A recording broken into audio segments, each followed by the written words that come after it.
Әлкей Марғұланның қызы Даниэль Марғұлан қызы әкесінің мына сөздерін айтады.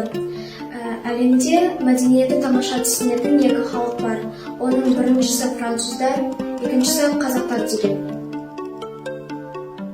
Марғұлан өз естелігінде досы Мұхтар Әуезовтың айтқан ақылын былайша есіне алады.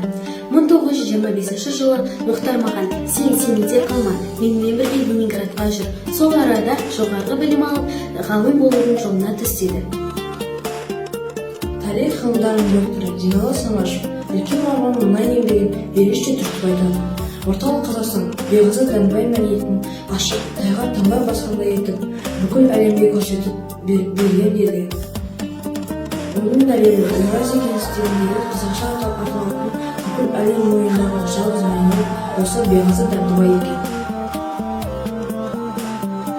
Жазушы Тұрсын Жұртбайдың айтуынша, Әлкей Марғұлан мен Мұхтар Әуезовті, Әлихан Бөкейхановты, Ахмет Байтұрсыновты, Міржақып Бұлғазовтың, Жүсіпбек Аймауытовтың, Хабил Досмағамбетовтің, Мұхамеджан Тынышбаевтың шәкірті болыпты. Тарих ғылымдарының докторы Динала Самашев Әлкей Марғұланның мына еңбегін ерекше түртіп айтады. Орталық Қазақстан Беғазы Дәнібай мәдениетін ашып, тайға таңба басқандай етіп, бүкіл әлемге көрсетіп берді деген. Оның дәлелі Еуразия кеңістігінде қазақша аталатын бүкіл әлем мойнындағы жалғыз мәдениет осы Беғазы Дәнібай екен.